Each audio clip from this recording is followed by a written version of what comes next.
Hello everyone, this is Dan Veru with a special update on last night's announcement of a broad array of tariffs on all imported goods to the United States. The reaction to this news has been sharp and immediate, with a decline in stocks and a rally in bonds. We have been through several market dislocations before, and though the catalysts may vary, we know how uncomfortable a decline in the value of your portfolio can be, and we take it very seriously. We know how disconcerting it is to see the value of your portfolio decline, but in the next few minutes we will share our current thoughts. The administration has put in place a broad array of tariffs on all imported goods to the United States.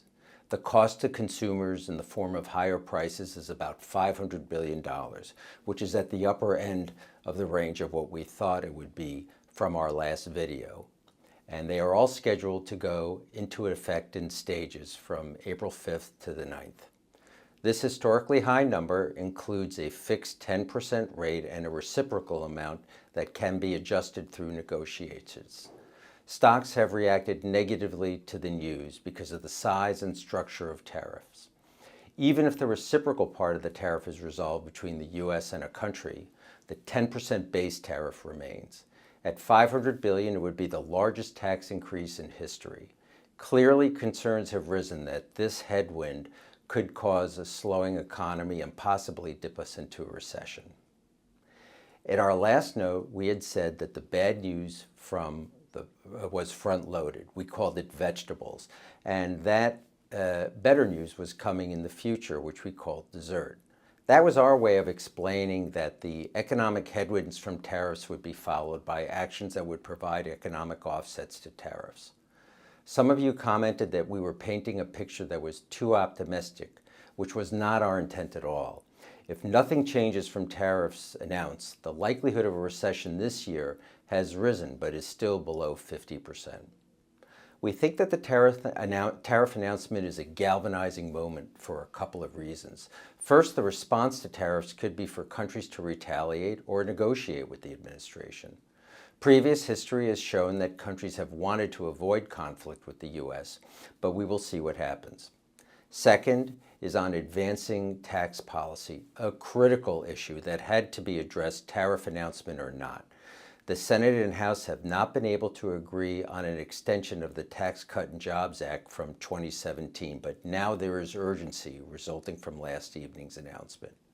Though not finalized yet, we have heard that the new tax bill could include tax cuts for lower income and additional incentives to bring manufacturing back to the U.S., which could offset some of the higher costs from the tariffs. Lastly is regulatory reform, critical for energy infrastructure, banks, and manufacturing, all critical parts of the retooling of the U.S. economy. For many weeks, our portfolio managers and analysts have been focused on the sectors of the economy that could be affected by tariffs, and we have discussed potential outcomes at our regular investment committee meetings. We've made adjustments along the way based on information we had at that time, while thinking about what could happen in the future.